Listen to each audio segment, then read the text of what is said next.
غیر قانونی غیر معیاری گیس سلنڈر استعمال کرنے والے رکشوں گاڑیوں کے خلاف کارروائی جاری۔ ایک ماہ میں 9000 سے زائد رکشوں اور پبلک ٹرانسپورٹ کے خلاف کارروائی چلان ٹکٹس جاری۔ مزید تفصیلات بیورو چیف لاہور میاں کبیر احمد کی اس رپورٹ میں۔ کارروائی سے قبل غیر معیاری سلنڈرز استعمال کرنے والے گاڑی مالکان ڈرائیورز کو متعدد بار آگاہی دی گئی۔ گورنمنٹ سے منظور شدہ گاڑیوں میں ہی سلنڈرز لگانے کی اجازت ہے۔ کمرشل گاڑیوں میں مختص کردہ اور مقررہ سلنڈر سے زائد لگانے پر بھی کارروائی کا حکم۔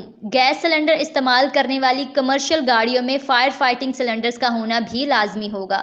غیر معیاری سلنڈر لگانے والی گاڑیوں کو کارروائی کے ساتھ ساتھ آگاہی دی جائے گی۔ سی ٹی او کی ہدایت۔ روڈ سیفٹی یونٹس بس اڈوں، ٹیکسی پارکنگ سٹینڈز پر خصوصی لیکچرز دے رہے ہیں۔ شہریوں کے محفوظ سفر کو ہر ممکن طریقے سے یقینی بنایا جائے گا۔ ماضی میں گاڑیوں میں غیر معیاری سلنڈروں کی وجہ سے بیشتر قیمتی جانیں لقمہ اجل بنی ہیں۔ شہری سیفٹی کے لیے سلنڈر سے چلنے والی کمرشل گاڑیوں میں سفر کرنے سے گریز کریں۔ C T O Lahore.